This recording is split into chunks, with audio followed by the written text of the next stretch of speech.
The nuclear arms race has begun, and not just in words, but in reality. Oh, I can just see it now, like instantly. OH, a few billion people will say, oh, how scary. US submarines are now being stationed closer to Russia. I've already made a statement, and the answer is this: they are in the region where they're supposed to be. In response, Russia has closed the airspace over the Kapustin Yar testing range where the Oreshnik is launched from. And it has also officially renounced restrictions on the use of ground-based intermediate and short-range missiles. There are no longer any restrictions on this matter in Russia. Russia no longer considers itself bound by any limitations. Accordingly, Russia believes it has the right, if necessary, to take appropriate measures and steps. How did it all start? Is Russia preparing to launch the Oreshnik? And what other nuclear weapons is Russia using to try to scare the US and the whole world? All this and more coming up in just a moment.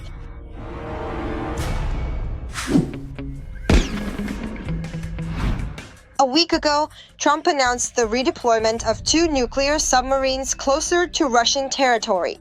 Which ones exactly is unclear. Most likely, we're talking about the Ohio-class submarines, which carry ballistic missiles with nuclear warheads. The movement of the submarines was a response to Medvedev's posts. The American president saw them as threats.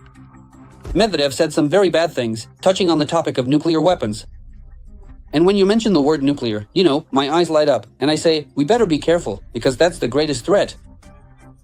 He shouldn't have said that. He's got a sharp tongue. He said some things in the past too. That's why we always have to be ready. That's why I sent 2 nuclear submarines to the region. I just want to make sure that his words are just words and nothing more. In Russia, they were quick to distance themselves from Medvedev's posts. Peskov stated that everyone should be careful with nuclear rhetoric and that there can be no winners in a nuclear war. We truly do not want to get involved in this kind of debate or comment on it in any way whatsoever. We treat any statements related to nuclear issues with a very great caution and care. You know that Russia always takes a very responsible and considered position. President Putin's position is well known. Russia pays very close attention to the issue of nuclear non-proliferation.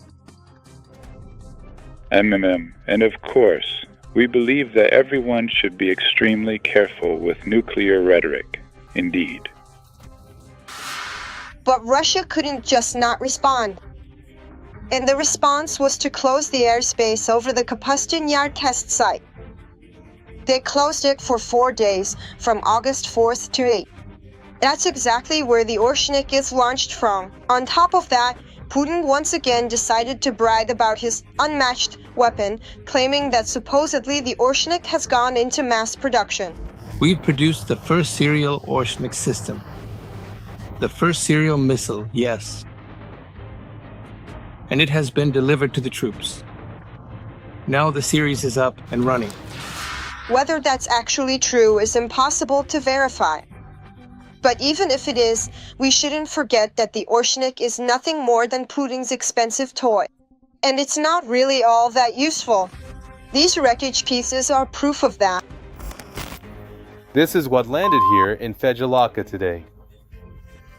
Is there anything else over there?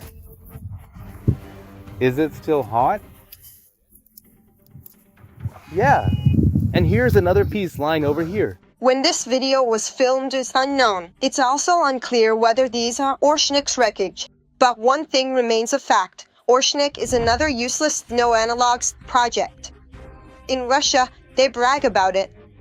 For its use, they withdrew from the moratorium on deploying intermediate and short-range missiles. This is against the backdrop of American submarine deployment. This is now directly connected to Oreshnik, the very famous Oreshnik, which, well, basically is just the missile stockpile from the Yars and the remaining leftovers, the remnants of the Topo missiles. An ammunition stockpile is there, and sometimes they can be loaded with non-nuclear junk, causing light and sound effects. It was used once against Ukraine. But Oreshnik is not the only thing Russia has decided to respond with. From its so-called unmatched arsenal, the Kremlin also pulled out the Burevestnik missile with a nuclear engine, which the US has nicknamed the Flying Chernobyl. The danger of this missile is that if the reactor is destroyed, if it gets shot down, or if it crashes or has an accident, a large, quite large area will be contaminated. And no sane person wants that. That's why the Americans abandoned this environmentally unfriendly project back then and forgot about it. But Russia hasn't forgotten. Now, the renewed talk about this project is most likely connected to the fact that, well, yet another political process has started with threats, negotiations, the creation of platforms, and so on. The fact that a test of the Burevestnik is being prepared is evidenced by increased activity at the Pankovo test site on the Novaya Zemlya archipelago. This was reported by nuclear weapons expert Decker Evelyn. Also, according to him, another indication of possible tests is that the US has sent an Air Force radiation reconnaissance plane to Novaya Zemlya. This plane is equipped with sensors for monitoring nuclear tests. It took off from the British airbase Mildenhall and circled over the Barents Sea for about 14 hours. As for the Burevestnik itself, according to US intelligence, as of October 2023, Russia had tested it 13 times, and all attempts ended in failure. According to Putin, the Burevestnik has unlimited range, but it never managed to fly more than 35 kilometers, and its longest flight lasted only 2 minutes. There is also a theory that when a major accident happened in Nyanaxa, that accident, when people died and there was a significant radiation release, was connected. One version is that it was related to the Burevestnik missile. Out of 13 launches, all of them were unsuccessful. There was one launch where the missile flew 35 meters, 35 kilometers in 2 minutes, and that is considered the most successful launch, because at that time they managed to record all the parameters they wanted to capture. What do you think? Why are Moscow and Washington ramping up their nuclear rhetoric? Share your thoughts in the comments, and don't forget to like this video. And be sure to subscribe to our Arsenal channel so you don't miss out on all the most interesting content.